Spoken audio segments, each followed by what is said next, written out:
이 시간에 하나님은 사랑이시라 라는 제목으로 은혜 나누기 원합니다. 여러분, 우리 주원에서 참 반갑습니다. 한 주 동안 여러 가지 고된 삶의 현장에서 고군분투하셨을 텐데, 우리 옆에 있는 지체에게 같이 또 축복하고 격려하면서 인사할까요? 한 주도 수고 많으셨습니다.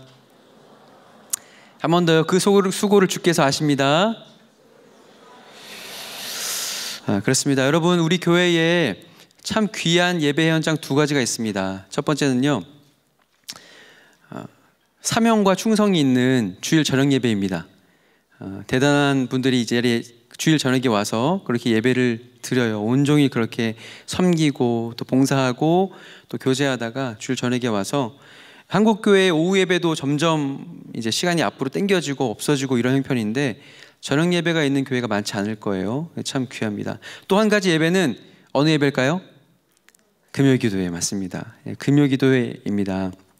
금요기도회는 참 하나님께 대한 기대와 헌신이 있는 그런 예배 현장이죠. 한 주 동안 여러분 애쓰고 수고하다가 여러분의 가정도 있고 혹은 젊음으로서 여러 가지 하고 싶은 것, 쉬고 싶은 것, 또 즐기고 싶은 것 많이 있을 텐데, 이 시간 무언가 성령에 이끌려서 은혜를 사모해서, 혹은 가란 마음으로, 아니면 기쁜 마음으로 감사해서, 아니면 신앙의 습관을 따라 여러분이 어떤 모양으로, 아니면 나도 모르게, 아니면 간사님이 오라 그래서 어떤 모양으로 왔든지 간에 여러분 다 성령께서 여러분 한 분 한 분을 다 택하시고 불러주셔서 이 자리에 있다는 것을 여러분 믿으시죠?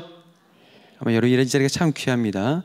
이 시간 하나님께서 이 자리로 저와 여러분을 불러주신 이유가 있는데요. 무엇일까요? 제가 참 좋아하는 말씀, 이 말씀을 1년에 수십 번씩 보거든요. 마가복음 3장입니다. 마가복음 3장에 보면 예수님께서 제자들을 부르시는 장면이 나오거든요. 왜 부르셨는지 그 이유도 밝히세요. 세 가지 이유를 밝히는데, 두 번째, 세 번째는 그 다음 문제고, 가장 중요한 것이 첫 번째 서술되어 있는데, 예수님께서 제자들을 왜 부르셨을까? 곁에 두시려고 불렀다라는 거예요. 전도하러 나가라, 귀신 쫓으러 나가라, 그건 나중에 이야기하거든요. 그건 나중 문제고, 내가 곁에 두려고 예수께서 부르셨다라는 것입니다. 여러분, 곁에 왜 두죠? 사랑하니까 두는 거죠. 여러분, 미워하는 사람 막 옆에 있고 싶어요? 아니죠. 여러분, 사랑하는 사람을 곁에 두고 싶은 겁니다. 그 사람의 손을 만지고 싶고, 그 사람의 눈빛을 보고 싶고, 그 사람의 음성을 듣고 싶고, 뭘 좋아하는지 듣고 싶고, 그런 거죠. 하나님께서 저와 여러분을 이 자리로 불러주셨어요. 왜요? 곁에 두시려고. 왜 곁에 두신다고요? 사랑하니까 불러주셨다는 것입니다. 사랑하는 여러분, 이 한 가지 자리를 꼭 붙잡으시기 바랍니다. 그래서 저와 여러분의 고백도 동일했으면 좋겠어요. 주님, 저도 주님을 사랑해서 주님 곁에 있고 싶습니다 라고 고백하는 저와 여러분, 우리가 다 되길 간절히 소원합니다. 그래서 같이 한번 또 실제로 고백해 볼까요? 주님, 저도 주님 곁에 머무기를 소원합니다. 이 고백을 하나님께서 참 기뻐하시고 또 원하시는 줄 여러분 믿으시기 바랍니다. 아멘. 우리 하나님께서 불러주셨습니다. 여러분, 우리가 살면서 참 고됨이 많아요. 이루 말할 수 없는 참 우리가 예상하지 못한 일을 당하곤 하는데, 오늘 제가 갑작스러운 전화를 받았습니다. 오늘 제가 개인적으로 참 일이 많았어요. 또 강단에 서고 또 말씀으로 섬기려고 하니까 평소보다 연락도 막 몇 배가 더 오고, 막 해결해야 될 문제가 생기고, 원래 사람이 그렇잖아요. 근데 그 연락 중에 정말 급박한 연락이 왔어요. 연락이 와서 통화해 보니까 내용이 그랬어요. 한 지체가 너무나 큰 일을 당했어요. 그래서 한 부부 가정이 그 가정을 위해서 가려고 찾아가는데, 목사님, 진장님이 같이 가주세요. 가주실 수 있으세요? 물어보신 거예요. 근데 제가 사안을 들어보니까 같이 가야 되는 일인 거예요. 근데 보니까 저녁 8시에 만난대요. 그리고 또 약간 서울이 아니에요. 외곽이에요. 갔다가 올 수가 없잖아요. 그래서 참 마음이, 여러분과 예배를 또 기쁘게 드리면서도 절반의 마음은 약간 그쪽에 있습니다. 잘 만나고 있는가? 예배 끝나고 그 만남 마치고 예배 끝나고 통화하기로 했는데 너무나 크고 또 위중한 일을 당해서 참 고심하고, 또 말씀을 준비하고 예배를 준비하면서도 계속 그 지체를, 가정을 위해서 계속 기도했습니다. 또 어제도 한 지체가 연락이 왔어요. 또 직장 생활의 고됨으로 인해서 또 진지하고 심각하게 1년 넘게 기도해 왔던 일이 있었는데, 여전히 뭐 하나님의 은혜와 간증이 있지만 여전히 상존하는 문제 때문에 참 고심이 되어서 또 지체가 연락을 주었고 또 1시간 동안 또 깊이 이야기하고 어떻게 하면 하나님이 기뻐하시는 것인가 같이 고민하고 또 같이 또 기도하는 그런 시간을 가졌습니다. 여러분, 우리가 참 예상하지 못하는 문제들이 많이 있고 인생의 고됨이 많이 있습니다. 이것이 바로 또 우리의 생활이고 삶이에요. 근데 또 우리가 그러면서도 또 예배 현장에 나오고 또 선교하고 또 사명을 따라 사는 것, 참 여러분 얼마나 하나님 보시기에 아름답고 귀한지 모르겠습니다. 요한일서의 전체 맥락은 이것을 말하고 있습니다. 우리가 인생에 고됨이 있잖아요. 우리가 세상 속에 구원받은 성도로서 세상 속에 발딛고 살고 있는데 거기서 드러나는 많은 일들이 있죠. 에피소드가 있고 문제가 있는데 요한일서는 어떻게 말하냐면 세상 하나님의 통치와 그리고 악한 사람의 통치에 대해서 말하고 있습니다. 하나님의 통치는 뭐 당연히 두말할 것 없이 하나님께서 왕 되시고 또 성도의 사는 방식이죠. 또 세상의 통치도 있어요. 또 죽음과 죄와 죽음이 지배하고 또 거짓말이 난무하는 세상. 그런데 성도가 살아야 되는, 우리가 발붙이고 살아야 되는 곳이 어디예요? 세상이죠. 거기에서 사는 방식은 죄와 사망과 또 힘과 권력과 그리고 거짓말이 난무하는 곳에 우리가 성도란 이름으로 살고 있다는 것입니다. 이런 배경으로 지금 요한일서가 기록되어 있어요. 그리고 사실 요한일서는 서신이라고 우리가 그렇게 말하지만 사실은 정말 탁월하게 잘 준비된 설교문입니다. 설교. 두 편의 설교로 볼 수 있거든요. 앞에는 하나님은 빛이시다 3장 10절까지, 그리고 3장 11절부터 후반부는 오늘 보셨던 제목과도 같은 하나님은 사랑이시다 하는 것입니다. 그래서 우리가 세상에 발딛고 살지만 우리가 빛이신 하나님과 더불어 살아갈 성도의 부르심, 그리고 하나님의 사랑이 미치는 그 하나님의 은혜가 어떠한 것인지를 오늘 요한일서가 설교 형식으로 우리에게 보여주고 있다라는 것이죠. 자, 초대교회 성도들의 삶은 어떨까요? 우리가 이렇게 복잡한 삶의 문제와 다양한 이야기를 가지고 우리가 이 땅을 밟고 있는데 초대교회 성도들은 어떤 문제를 갖고 있을까요? 초대교회는 박해가 굉장히 심했죠. 뭐 10대 박해 이런 말도 있잖아요. 근데 그 중에 참 유명한 기독교인들이 박해를 했던 유명한 사람 중에 한 분이 바로 누구예요? 네로 황제. 한 번씩은 들어보셨죠? 네로 황제가 유명한 이유가 있는데요. 네로 황제가 행한 일은 아시죠? 로마 시내를 불태우고 로마의 3분의 2가 불탔다고 해요. 그런데 이제 그것을 알고 그 원로원을 중심으로 사람들이 이제 그 원흉으로 네로 황제를 지목했죠. 지목하니까 그걸 타개하기 위해서 기독교인들한테 그 누명을 씌웠죠.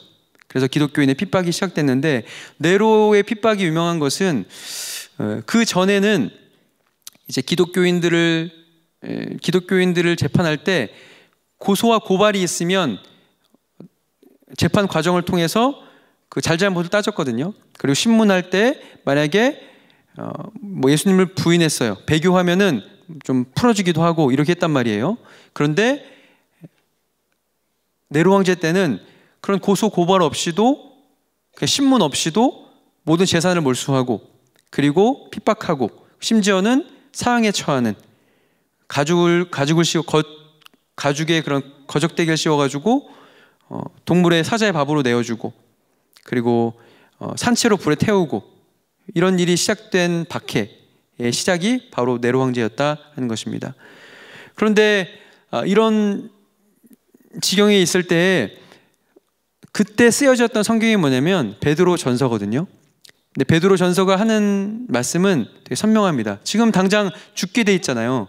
당장 죽게 되고 어떻게 살 방도를 모르겠는 그 비참한 지경 가운데 있는데, 베드로 전서는 일관되게 무엇을 말하냐면 산 소망 되신 예수 그리스도에 대해서 말씀하고 있습니다. 인생에 복잡하고 다양한 문제가 있지만 사도들은 그 문제들 앞에서 목숨이 위태롭고 그리고 당장 억울하고 재산이 다 빼앗기고 또 굴로 유리방황하고 그런 지경에 있는데, 그 문제를 조목조목 짚어가지고 좀 문제를 해결해 주었으면 좋겠는데, 사도들이 이야기했던 건 뭐냐면 바로 하나님이 어떠한 분이신지에 대해서 설명한다는 것입니다. 예수님이 어떤 분이신지에 대해서 말씀하고 복음이 무엇인지에 대해서 더 선명하도록 증거하고 있다는 것입니다. 그러면서 산소망 되신 예수 그리스도 주님을 너희가 붙잡아라, 격려하고 위로하고 있다는 것입니다. 여러 문제에 봉착한 저희에게도 성경은 동일하게 말씀합니다. 다양한 복잡 미묘한 우리가 이 수만큼 여러 가지 문제와 고심과 기도 제목이 있겠죠. 근데 이런 우리들에게 성경은 뭐라고 말씀하시냐면 하나님이 어떠한 분이신지 네가 알아야 된다라고 말씀하고 있습니다. 그리고 복음이 무엇인지를 그 해답으로 우리에게 보여주고 있다는 것입니다. 우리가 문제가 되는 이유는 뭐냐면 우리에게는 항상 문제가 상존하지만 하나님이 흐려질 때에 더 문제가 심각해지는 것을 여러분 경험해 보셨을 거예요. 그리고 복음이 흐려질 때에 내 앞에 닥친 수많은 일로 인해서 하나님이 흐려질 때에 문제가 더 두각되고 더 어려움에 봉착하게 된다는 것입니다. 사람은 고난의 의미가 해석되면 다시 한번 힘을 얻게 돼요.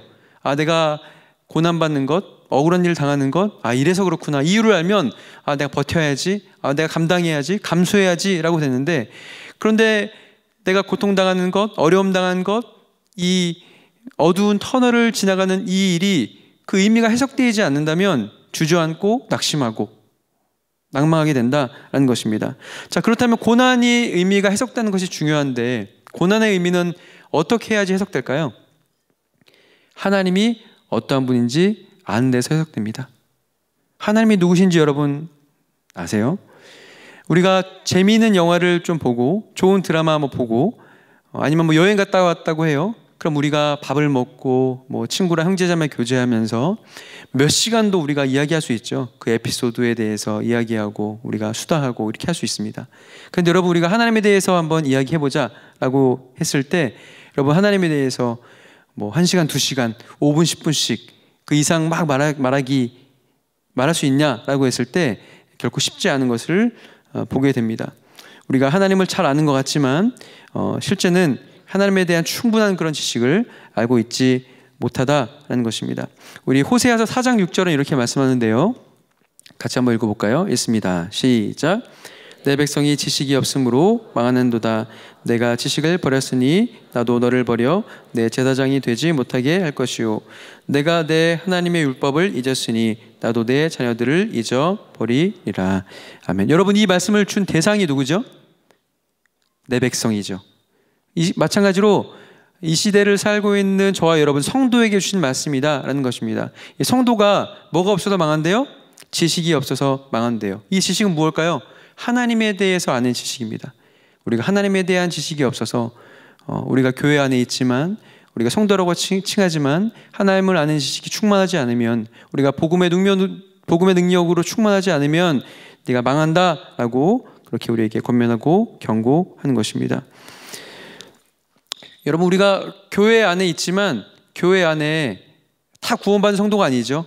되게 안타깝게도 이건 누가 하신 말씀이에요? 예수께서 하신 말씀이죠. 교회 안에는 양도 있고 염소도 있기 마련입니다.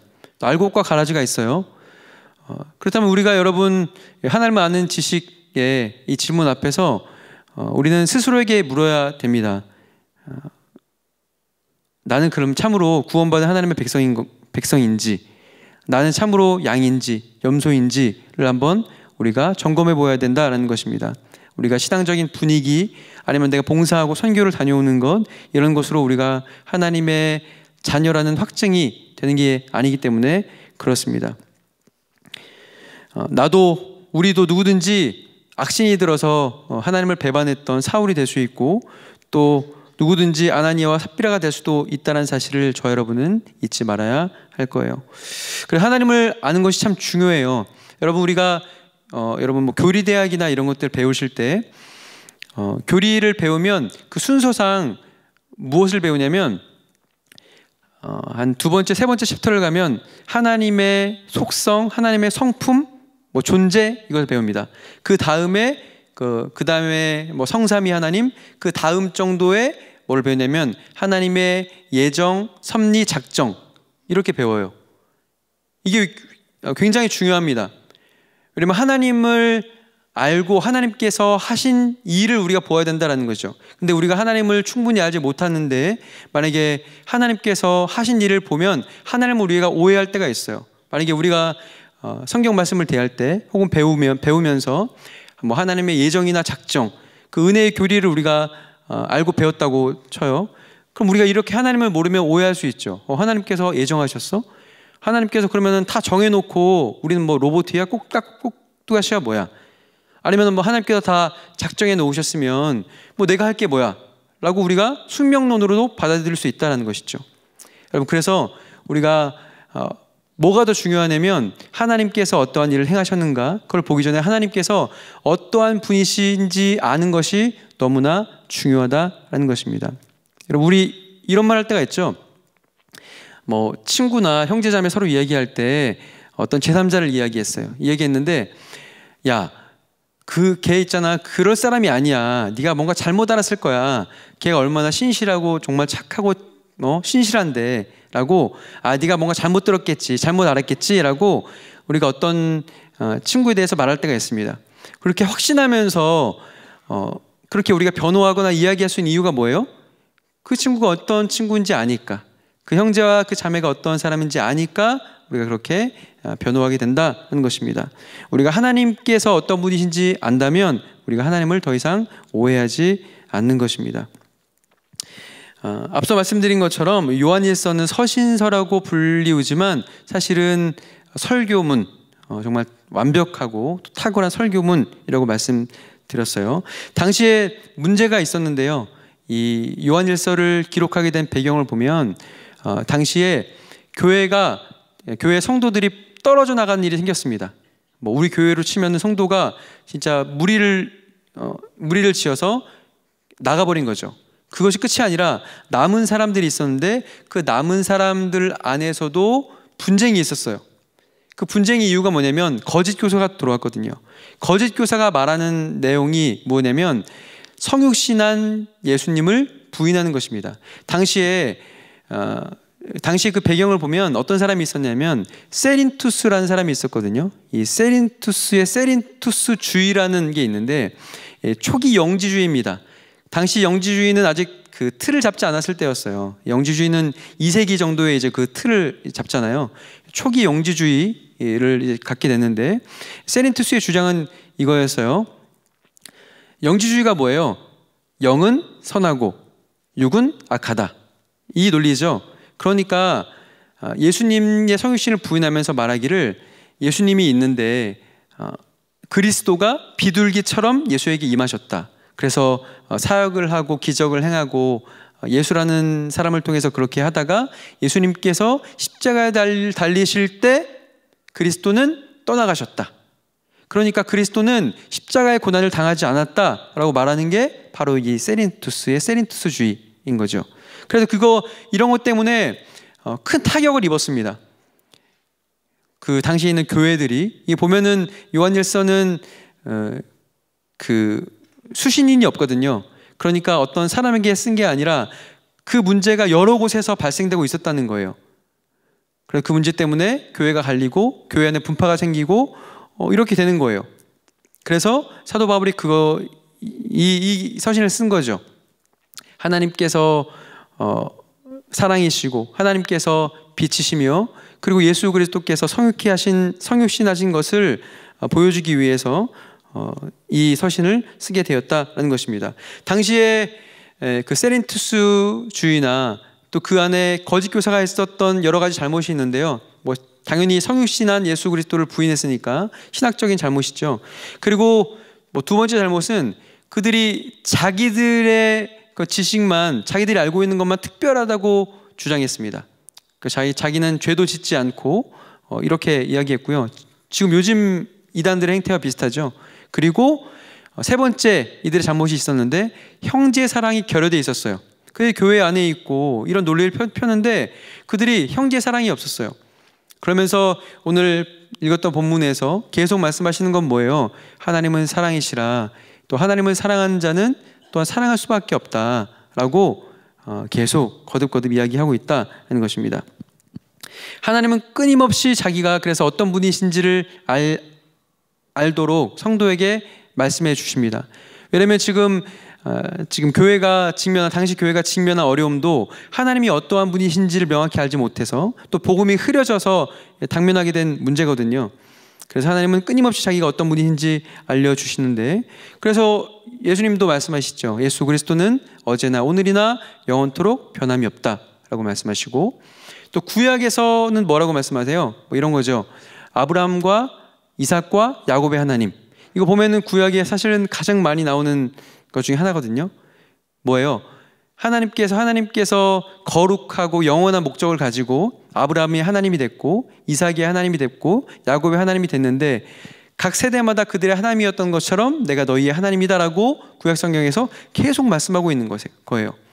왜냐면 우리가 약하잖아요. 우리 신앙이 약하고 마음이 약하고 심령이 약하니까, 그러니까 너는 의심하지 말아라, 낙심하지 말아라, 내가 너의 하나님이다라고 계속 알려주시고 권면하신다 하는 것입니다. 여러분, 그러면은 아브라함과 이삭과 야곱의 하나님은 또한 누구의 하나님이십니까? 저와 여러분의 하나님이신 거죠. 그 하나님께서는 그때도 신실하고 진실하시고 언약을 지키시며 또 능력과 기적과 이사를 베푸셨던 것처럼 지금도 여전히 하나님의 자녀들에게, 또 하나님을 신뢰하고 믿는 자들에게 살아계신 하나님, 능력의 주님으로 나타나셔서 우리를 돌보시고 인도하시는 하나님인 것을 여러분 믿으시기 바랍니다. 하나님은 끊임없이 그렇게 알려주시는 거예요. 자신이 어떤 분이신지에 대해서 말씀하고 있어요. 여러분, 여러 종교들이 있죠. 여러 종교들이 있는데 각 종교마다 그 신을 정의하는 정체성이 있습니다. 사실 엄연히 따지면은 우리 기독교는 종교 중에 하나라고 할 수 없죠. 왜냐하면 유일한 진리 하나이기 때문에 세상이 말하는 기준에서 우리 종교를 나눌 때에 각 신들의 정체성이 있어요. 근데 여러분, 대부분의 신들은 어떤 정체성이에요? 권력과 힘이 있습니다. 파워가 있어요. 군림해요. 그래서 그들을 따르는 신도들이 기도하고 원하고 요구하면 원하는 것들을 준 다음에 그 신들이, 권력과 파워가 있는 신들은 뭘 요구해요? 재물을 요구하죠. 헌신을 요구하죠. 희생을 요구하죠. 그러면서 굴복시키고 그 관계가 되는 거예요. 그런데 여러분, 우리가 믿는 하나님의 정체성은 우리 성경에서 뭐라고 말씀합니까? 사랑이다 라고 말씀하는 것입니다. 사랑이다. 그래서 오늘 본문 안에서 두 번이나 하나님은 사랑이시다, 하나님은 사랑이심이라 라고 우리에게 선언하고 있습니다. 하나님은 우리가 흔히 생각하기에 전지하시고 전능하시고 무소불위하시고 이런 고백을 하니까 뭔가 우리를 누르고 우리를 압박하고 이럴 것 같은 느낌이 우리가 있을 수도 있어요. 우리 성도마다 하나님을 아는 지식이 다르니까. 하지만 그런 오해를 불식시키려고 하나님께서 우리에게 말씀하는 거예요. 하나님의 정체성이 뭐라고요? 하나님은 사랑이시다. 같이 한번 따라해 주시겠습니까? 하나님은 사랑이시다. 그리고 요한일서 4장 7절은 하나님께서 우리를 먼저 사랑하셨음을 강조하고 있는데요. 같이 한번 볼까요? 제가 읽겠습니다. 사랑하는 자들아, 우리가 서로 사랑하자. 사랑은 하나님께 속한 것이니 사랑하는 자마다 하나님으로부터 나서 하나님을 알고. 아멘. 하나님께서 저와 여러분을 먼저 사랑하셨습니다. 이것은 에베소서 1장에서도 말씀하고 있는데요. 에베소서 1장에 보면 하나님께서 창세 전에 저와 여러분을 택하셨다라고 말씀하고 있어요. 언제요? 창세 전에 나를 택하셨다라고 말씀하고 있고, 그리고 하나님께서 예정하셨는데 자녀 되도록 하나님께서 예정하셨다라고 말씀하십니다. 그러니까 하나님께서 4장 7절의 말씀도 그렇고 또 에베소서 1장의 말씀을 통해서 우리가 알 수 있는 건 뭐냐면, 내가 사랑받기 위해서 한 일이 있다 없다? 없다는 거죠.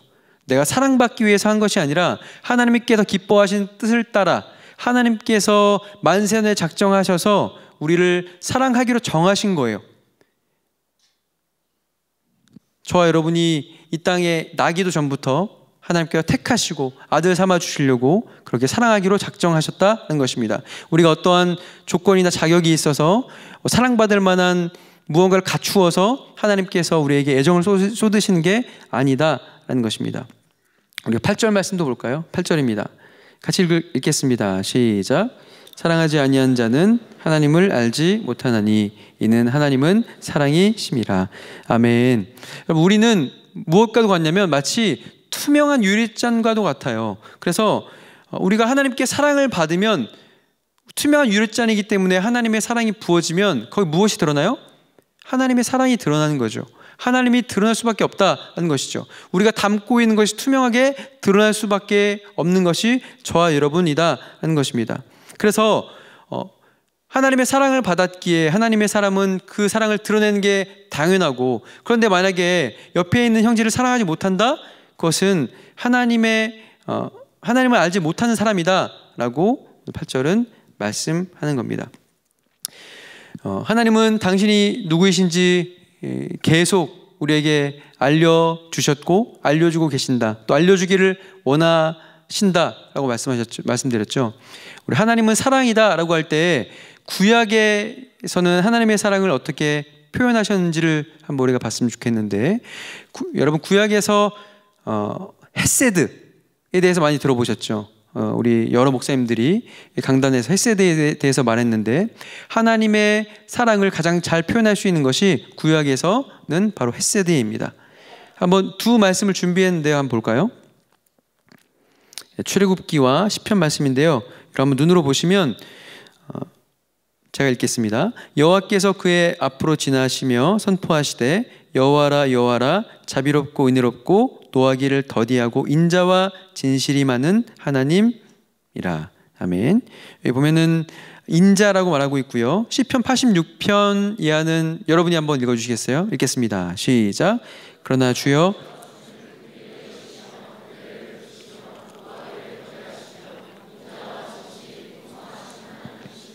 아멘. 여기 보면 인자를 말하고 있죠. 이게 바로 이제 헤세드예요. 구약에 이제 헤세드를 하나님의 사랑으로 말하는데, 하나님의 헤세드 사랑에 세 가지 특징이 있습니다. 이 용례를 보면 세 가지로 정리할 수가 있는데, 첫 번째는 대가를 바라지 않고 좋은 것을 주는 것입니다. 대가를 바란다고요? 바라지 않는다고요? 바라지 않고. 대가를 바라지 않고 좋은 것을 주는 것이 바로 이 하나님의 헤세드의 사랑입니다. 그렇다면 여러분, 우리가 하나님께서 온 우주를 창조하신 것, 이것도 헤세드라고 할 수 있어요. 하나님께서 온 우주를 창조하셨고 거기로부터 무언가 대가를 받기 위해서 하나님께서 받으려고 창조하신 게 아니죠. 저와 여러분도 마찬가지입니다.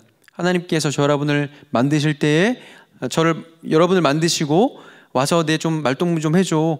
그리고 뭐 이러려고 내가 3억 년 동안 너무나 외로웠는데 와서 갖다 친구 좀 하자. 이러기 위해서 하나님께서 부르신 게 아니다라는 것입니다. 뭔가 대가를 바라서 기브 앤 테이크로 하나님께서 그렇게 하지 않으셨다라는 것입니다. 하나님께서 모든 창조하신 것, 저와 여러분을 만드신 것, 대가를 바라지 않고 가장 좋은 것으로 채워주신 것, 이것이 바로 하나님의 헤세드의 사랑이다라는 것입니다. 그리고 여러분, 우리가 살아가는 모든 삶도 돌아보세요. 우리가 누리고 있는 것들, 내 가족, 여러분이 두 발로 걸어올 수 있는 이 자리, 그리고 여러분이 일할 수 있는 일터, 또 직장, 잠잘 수 있는 잠자리, 혹은 미래 직장을 위해서 공부하고 있는 그 현장, 또 형제 자매들, 이 교회, 하나님께서 대가를 원하지 않고 우리에게 가장 좋은 것으로 선물로 주신 것입니다. 이것이 바로 하나님의 헤세드의 사랑이다라는 것이죠. 하나님의 창조 가운데, 온 우주 만물 가운데 하나님의 헤세드의 사랑이 그려져 있습니다. 그래서 여러분, 흔히 이런 말이 있잖아요. 우리가 호의가 계속되면 권리인 줄 안다, 이런 말 흔히 하잖아요. 근데 우리가 하나님께도 우리가 이것을 잊지 말아야 됩니다. 하나님께서 대가를 바라지 않는 사랑으로 그렇게 가장 좋은 것으로 주는데, 우리가 하나님께서 주시는 이 사랑과 호의를 당연히 여기면 우리가 감사가 없어지는 거예요. 그냥 늘상 살아왔던 거 아닌가? 당연한 거 아닌가? 라고 우리가 여기기가 쉽다는 것입니다. 하지만 여러분, 우리가 당연하지 않은 하나님의 사랑을 받고 있습니다. 하나님께서 우리에게 대가를 원하지 않으면서 가장 좋은 것으로, 뭐로요? 가장 좋은 것으로 저와 여러분에게 주시는 거예요. 여러분, 제가 여전히 젊지만 이제 40대 중반이 돼서 이제 나이를 먹고 있는데, 전 사실은 좀 건강이 중요하다는 것을 금방 깨닫게 되었습니다.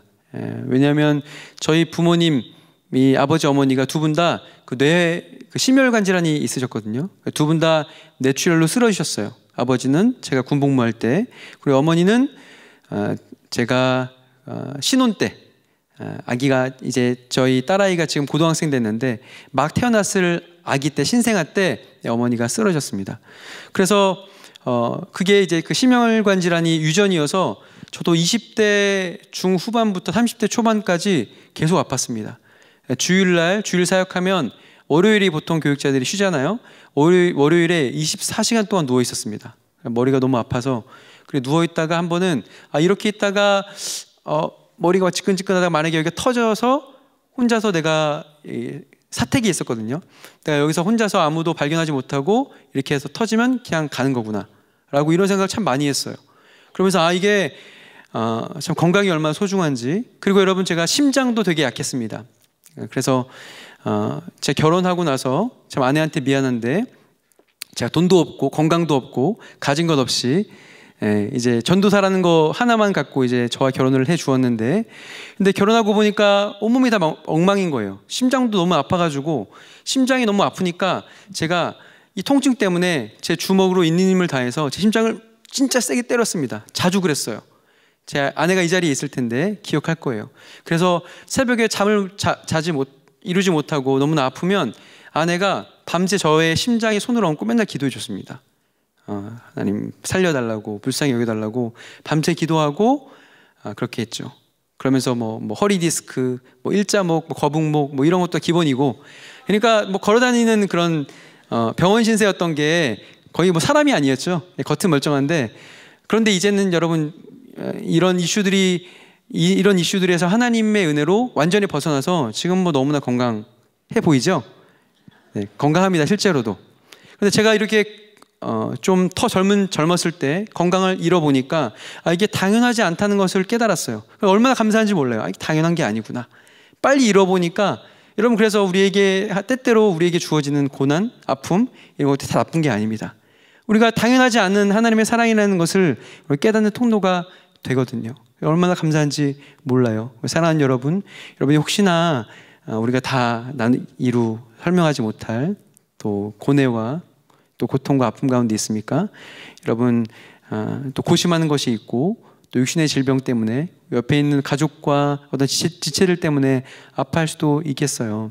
하지만 여러분, 그런 과정을 통해서 하나님께서 더 놀라운 하나님의 은혜와 사랑을 베푸시려는 또 과정과 통로가 됨을 여러분 잊지 마시고 기억하시고 그 안에서 위로를 받으시기 바랍니다. 그래서 하나님, 우리가 여러분 이 자리에 있는 것이 당연한 게 아니다라는 것입니다. 이 자리에 오고 싶어도 오지 못한 지체들이 있어요. 병원에 누워 있으면서 내 발로 걷지 못해서 산소호흡기를 끼고 있으면서 그때 예배할 걸, 그때 수고할 걸, 그때 모이기를 힘쓸 걸 하면서 그렇게 한 지체들이 많이 있다는 것입니다. 우리가 이 자리에 있는 것, 온 오프라인으로 하나님을 예배할 수 있는 것, 하나님의 특별한 은혜입니다. 헤세드의 사랑이 우리의 삶에 우리가 숨쉬는 모든 순간마다 깃들어 있음을 여러분 믿으시기 바랍니다. 하나님의 이 구약에서 보이신 헤세드의 사랑, 용례의 두 번째는요. 이 두 번째는 제가 그 폴 밀러라는 사람이 있거든요. 뭐 사랑하다 살아가다라는 책을 쓴 저자예요. 이 폴 밀러가 이렇게 정의했어요. 하나님의 헤세드는 헌신과 희생이 결합된 일방적이면서 출구 전략이 없는 사랑이다 라는 말을 했어요. 뭐라고요? 사랑과 헌신과 희생이 결합됐대요. 그리고 일방적이면서 출구 전략이 없대요. 그러니까 받기 위해서 주는 게 아니라 하나님은 그냥 무조건 주기 위해서, 일방적으로 우리에게 부어주기 위해서 주시는 사랑이다라는 것입니다. 그리고 출구 전략이 없대요. 여러분, 우리가 무언가 돌입하면 빠져나갈 구멍을 좀 생각해 놔야 되잖아요. 좀 뭐 현명하게 살 길을 좀 찾아놔야 되는데, 하나님께는 그런 게 없다는 거죠. 그냥 나라는 사람의 눈이 뒤집혀서 너무나 나를 애정하고 사랑하는 나머지 출구 전략 없이 그냥 하나님께서 돌진한다라는 것입니다. 여러분, 그래서 그렇게 해서 나타난 게 뭐예요? 바로 십자가 사랑이죠. 십자가 가운데 하나님께서 아들을 내어주기까지 하신, 희생하신 사랑을 우리에게 보이셨다라는 것입니다. 마지막 세 번째, 구약에서 보이신 그 하나님의 헤세드의 사랑은 무엇인가? 언약에 기초한 또 성실하고 영원한 사랑이다라는 것입니다. 같이 한번 해주시겠습니까? 언약에 기초한 성실하고 영원한 사랑. 여러분 보면은 그 구약 성경에 그 인자하심이 영원함이로다. 이 영원함이 짝처럼 굉장히 많이 나옵니다. 여러분 얼핏 떠오르죠? 그 인자하심이 영원함이로다. 그 인자하심이 영원함이로다. 짝처럼 돼 있어요. 그러니까 하나님의 사랑이 변하지 않고 신실하고 성실하며 영원하다라고 말씀하고 있어요. 여러분 우리 주변을 둘러싼 어떤 가족이나 또 형제나 사람들을 생각해 보세요. 우리 항상 성실하고 항상 진실할 수 있을까요? 내가 너를 위해서 내 목숨도 다 주겠어 라고 했던 남녀간의 사랑이 슬프게도 그러기 어렵죠. 우리가 그런 감정이나 마음을 물론 책임지는 사랑으로 끝까지 할 수 있지만 여러분 그렇다고 해서 영원할 수 있나요? 영원할 수 없죠. 그 마음과 중심이 변하지 않는다고 하더라도 그 부모나 아니면은 남편과 아내 사랑하는 누구라도 늙어지고 병들고 결국은 죽음이 갈라놓게 된다는 것입니다. 그럼 영원할 수 없는 거죠. 노쇠하고 그 마음이 중심이 진실해도 그렇게 된다는 것입니다. 하지만 하나님은 그렇지 않죠. 하나님께서 우리에게 베푸시는 이 사랑은 영원하고 또 성실하고 변함이 없는 사랑이십니다. 그 안에 소망이 있는 거예요. 그 사랑으로 저와 여러분을 지금도 붙잡고 있음을 믿으시기 바랍니다. 그리고 여러분 신약에서 이제 하나님의 사랑을 보이실 때 신앙의 그 헬라어로 보통 이제 사랑을 네 가지로 말하죠. 우리는 사랑이라고 표현할 때 사랑이란 단어 하나밖에 없잖아요. 그런데 헬라어에서는 사랑을 네 가지로 보통 표현하죠. 어떤 이성 간의 사랑, 그리고 부모님의 사랑, 그리고 친구 간의 또 우정, 그리고 신적인 하나님께서 부어주시는 사랑. 이렇게 네 가지로 하는데 그것을 바로 아가페다라는 것입니다. 하나님께서 이런 아가페의 사랑으로 우리에게 부어주십니다. 아가페의 사랑은 뭐예요? 대가를 바라지 않고 하나님께서 자기를 다 내어주시는 사랑이 바로 이 아가페의 사랑입니다. 우리 요한일서 4장 10절을 같이 한번 읽어보도록 하겠습니다. 10절입니다. 시작. 사랑은 여기 있으니 우리가 하나님을 사랑하는 것이 아니요 하나님이 우리를 사랑하사 우리의 죄를 속하기 위하여 화목 제물로 그 아들을 보내셨음이라. 아멘. 여기 보면 사랑이 여기 있으니 다른 말로 하면 이거예요. 야, 이것이 사랑이다 이 뜻이에요. 야, 이게 사랑이야. 뭐가 사랑이래요? 우리가 하나님을 사랑한 게 아니라 누가 먼저 사랑했대요? 하나님께서 우리를 먼저 사랑해서 그 보이신 결과물이 뭐예요? 화목제물로 자기 자신을 내어주신 거죠. 또 독생하신 아들 예수 그리스도를 화목제물로 내어주신 거죠. 왜요? 나 하나 살리겠다고 주님께서 그렇게 희생하신 것이다 라는 것입니다. 사람들은 자기가 아는 선에서 하나님을 생각하곤 합니다. 하나님의 사랑에 대한 개념, 내가 이 정도의 사랑, 또 하나님에 대한 이 정도의 알무로 우리가 그렇게 생각하곤 하는데 우리가 성경에서 말씀하시는 하나님, 그리고 성경에서 말씀하시는 그 사랑의 크기를 우리가 정확히 알 필요가 있어요. 그렇지 않으면 이 세린투스처럼 잘못 해석하는 거죠. 하나님은 이럴 거야. 하나님이 그럴 리가 없지. 자기의 상식선에서 하나님의 사랑을 제한한다는 것입니다. 세린투스가 했던 건 뭐예요? 어떻게 영이신 거룩하신 하나님께서 육신에 어떻게 깃드냐라는 거였는데 하나님의 사랑은 그런 세린투스의 얄팍한 지식을 초월했죠. 하나님은 거룩하신 하나님이시지만 정말 흠이 많고 또 추악하고 또 유한한 우리 육체로 예수님께서 100% 하나님과 100% 인간의 몸으로 우리의 죄를 구속하기 위해서 이 땅에 오셨죠. 그래서 하나님께서 그 아들을 보내셨기 때문에 그 사랑이 우리에게 보여진 것이다 라는 것입니다. 사랑하는 여러분, 하나님께서 저와 여러분을 먼저 사랑하셨습니다. 우리가 그 아들 예수 그리스도를 통해서 하나님이 나를 얼마나 사랑한지를 이제 보고 알게 된 거예요. 예수님이 없었으면 우리가 몰랐겠죠. 근데 날 위해서 오신 예수님, 날 위해서 십자가에 달린 예수 그리스도, 그 주님 때문에 하나님께서 나를 얼마나 깊이 사랑하신지를 우리가 헤아려 알게 되었다는 것입니다. 우리가 한 번 더 마지막 두 말씀을 볼까 하는데요. 먼저 11절 말씀인데요. 이 말씀은 하나님께서 어떤 분이신지 안 이후에 성도의 행동에 대해서 우리가 그럼 어떻게 행동해야 되는지에 대해서 말씀하고 있는데 11절입니다. 읽겠습니다. 시작.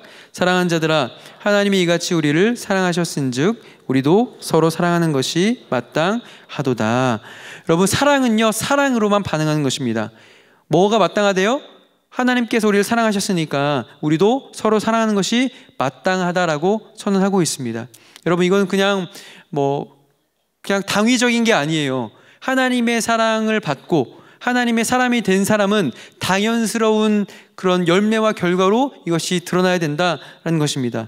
사랑은 사랑으로만 반응하는 거예요. 우리가 때때로 내가 사랑받았으니까 더 열심히 예배해야지, 더 봉사해야지, 더 헌신해야지, 선교해야지, 이렇게 우리가 생각할 수 있어요. 그게 아니라 사랑은 사랑으로만 반응하는 것이다 라는 것입니다. 그리고 우리가 사랑하는 방식에 있어서 우리가 세상에 살고 있잖아요. 아까 초두에 말씀드렸는데 세상은 무엇이 지배하고 있어요? 여전히 죄와 사망이 기득권을 갖고 있고, 그리고 거짓말이 난무하는 것이 세상이고, 우리가 세상에 발딛고 살고 있는데, 그럼 우리가 세상에서 어떤 방식으로 우리가 살아야 되는가, 이 한 말씀 볼까요? 로마서 12장 21절입니다. 같이 읽겠습니다. 시작. 악에게 지지 말고 선으로 악을 이기라. 아멘. 사실 이 요한일서는 굉장히 전투적으로 쓰여 있습니다.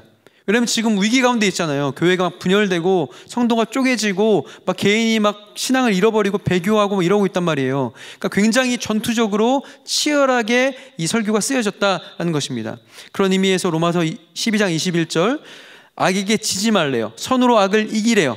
근데 여러분들이 우리의 말씀을 대할 때 이렇게 생각하기가 쉬워요. 악이 이만큼 있는데 이 악한 놈들, 우리가 선을 이만큼 더 크게 해서 이따만한 선으로 이 악을 눌러서 이겨버리자, 우리가 어떤 세력으로 우리에게 생각하기가 쉬워요. 이 말씀을 표면적으로 대하면.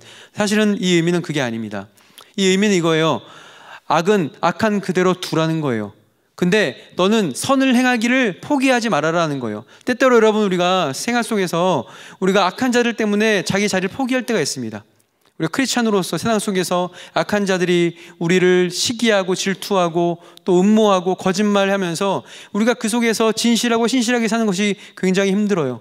굉장히 우리가 손해를 보면서 삽니다. 또 상처받기도 하고, 그러면서 우리가 많은 형제와 지체들이 낙심하고 또 우리가 선으로 싸워가는 것을 포기한다라는 것입니다. 성도로 사는 것, 하나님의 사랑을 보이는 것, 복음의 능력을 따라 사는 것을 포기하는 지경에 이르게 된다는 것입니다. 오늘 이 말씀은 이거예요. 악한 자들은 원래 악한 대로 살도록 내버려 두어라. 그런데 너는 너의 자리, 성도의 자리, 네가 그리스도인의 자리, 그 자리, 하나님께서 부어주신 그 사랑을 투명하게 보여주는 그 자리를 네가 포기하지 말아라 라고 말씀하고 있는 것입니다. 사랑하는 여러분, 지금 하나님께서 저와 여러분의 삶의 형편과 처지를 다 아십니다. 그래서 오늘 이 말씀을 하시는 거예요. 우리 인생의 고됨과 여전히 바뀌지 않는 현실 속에서 바뀌지 않죠. 왜요? 지금 로마서도 말씀하고 있잖아요. 그들은 악한 그대로 두어라 라고 말씀하고 있어요. 하나님께서 그것도 들어서 사용하시는 거예요. 악한 것도, 잘못도, 좋은 것도, 잘 되는 것도, 안 되는 것도 하나님께서는 결국 하나님의 주권적인 역사와 섭리를 통해서 합력해서 선을 이루도록 하신 하나님이시다라는 것입니다. 할렐루야. 여러분, 출애굽할 때 모세를 보세요. 모세가 그렇게 완악해 했잖아요. 하나님께서 10번의 재앙을 그렇게 하시는 동안에도 우리 같으면은 단번에 알아보겠어요. 우리 그거 보면서 되게 답답하지 않아요? 되게 멍청한 거 아니야? 얘 되게 바로왕 되게 답답하고 막 그래 보여요. 아니, 하나님께서 이렇게까지 보이시는데 이런다고? 하나님께서 그 완고한 마음 그대로 그냥 두신 거예요. 그 완고한 채로 두셔서 그 악한 자도 악한 자를 통해서 이스라엘 백성들이 하나님의 능력을 경험하고 출애굽하는 놀라운 역사를 체험하는 그 통로로 쓰셨다라는 것입니다. 악인들이 득세하는 것 같고, 우리가 약자한 것 같고, 우리가 굉장히 아프고 굴복당하는 것 같지만 여러분, 그것이 아닙니다. 하나님께서 이미 승리를 이루어 놓으신 그 승리의 싸움 가운데 저와 여러분을 초대하시고, 주님께서 이미 앞서 대장되셔서 승리를 이루어 놓으신 그곳에 우리를 초대하고 있는 것입니다. 그럼 우리는 뭐 하는 거예요? 마치 우리가 승리하고 우리가 승리한 다음에 물건들을 우리가 이렇게 갖고 오잖아요. 그런 것처럼, 그런 개선강구처럼 우리가 이겨놓으신 그 싸움을 따라가는 것이 바로 성도의 부르심이다라는 것입니다. 그런 의미에서 사랑하는 여러분, 저 여러분이 하나님께서 허락하신 그 여러분에게 두신 그 예배의 현장, 그리고 복음을 붙들고 하나님을 드러내기 원하는 그 삶의 자리, 그리고 하나님께서 여러분에게 맡겨주신 땅끝인 선교의 현장을 포기하지 마시기 바랍니다. 한 가지 더는요, 이런 싸움은 교회 안에도 있습니다.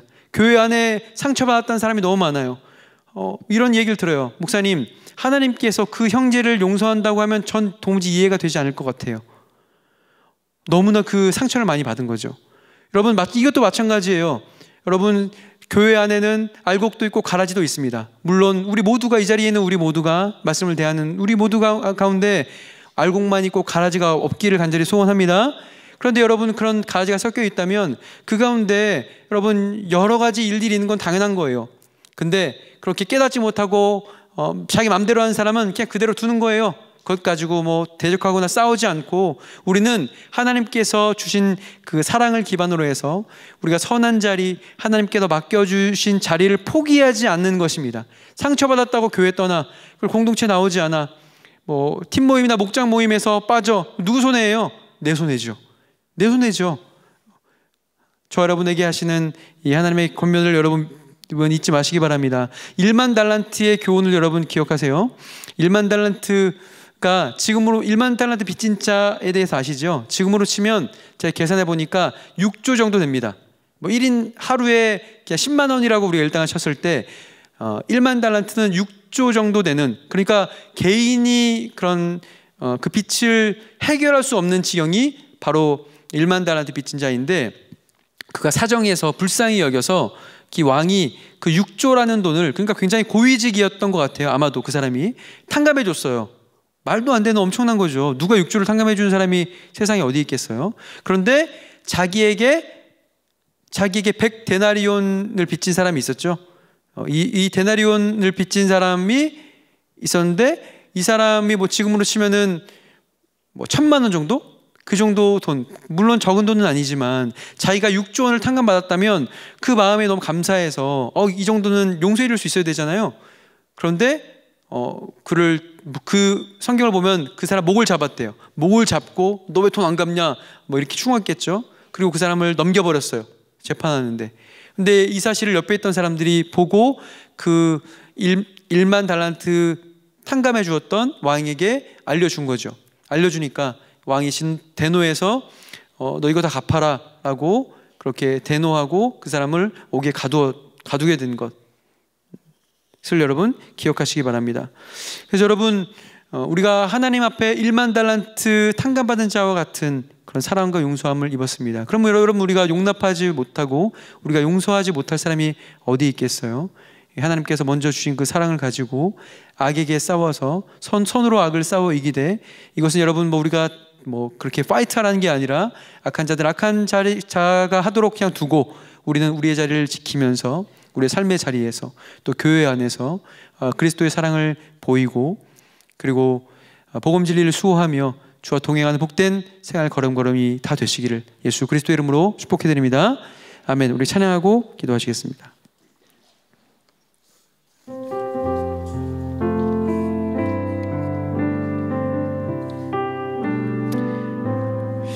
나의 하나님, 우리 찬양할 텐데요, 이 가사의 고백을 통하여서 우리 하나님께서 나를 얼마나 사랑하시는지, 헤세드 사랑의 그 하나님, 그리고 아가페의 사랑으로 나에게 먼저 찾아오셔서 예수 그리스도를 통해서 나에게 보이신 그 사랑을 우리가 느끼고 고백했으면 좋겠습니다.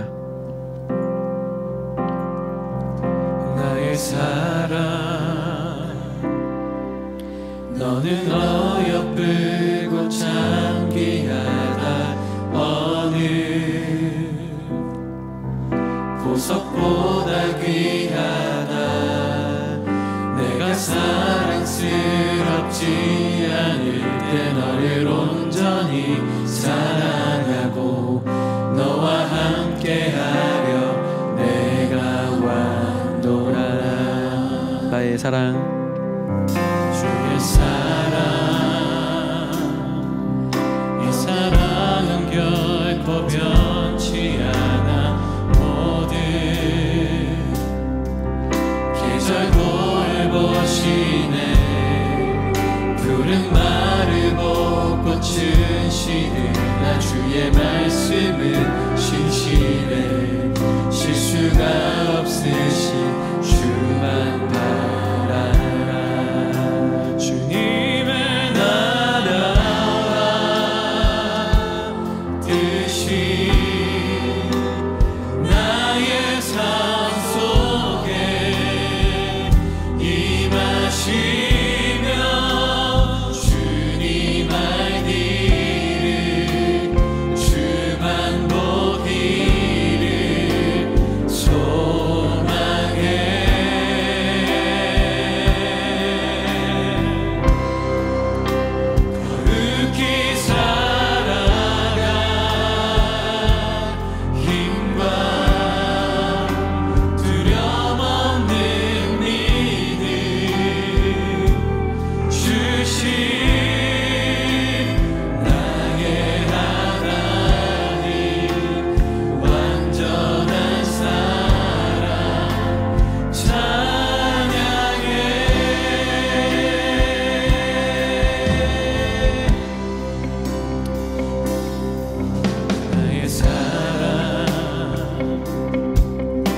역사하실 때에 우리가 말씀을 붙잡고 기도합니다. 사랑이신 하나님, 하나님께서 만세전에 나를 택정하사 그 크신 은혜로 자녀 삼아주신 당연하지 않은 사랑으로 인해 감사와 찬양을 올려드립니다. 하나님을 오해하여 주저앉아 떠나있던 무지함과 믿음 없음을 회개하오니 용서하시고 새롭게 하여 주옵소서. 주님, 그리스도로 말미암아 내게 부어주신 용서와 용납, 희생의 사랑이 삶의 이유와 내가 살아가는 유일한 삶의 방식이 되게 하여 주시옵소서. 하나님을 깊이 알고 사랑하게 하옵시고 복음으로 무장하여 거짓 교사와 이단 사설로부터 나 자신을 지키고 교회와 진리를 수호하게 하여 주시옵소서. 주님의 성화 한번 부르짖고 간절히 기도하겠습니다. 주여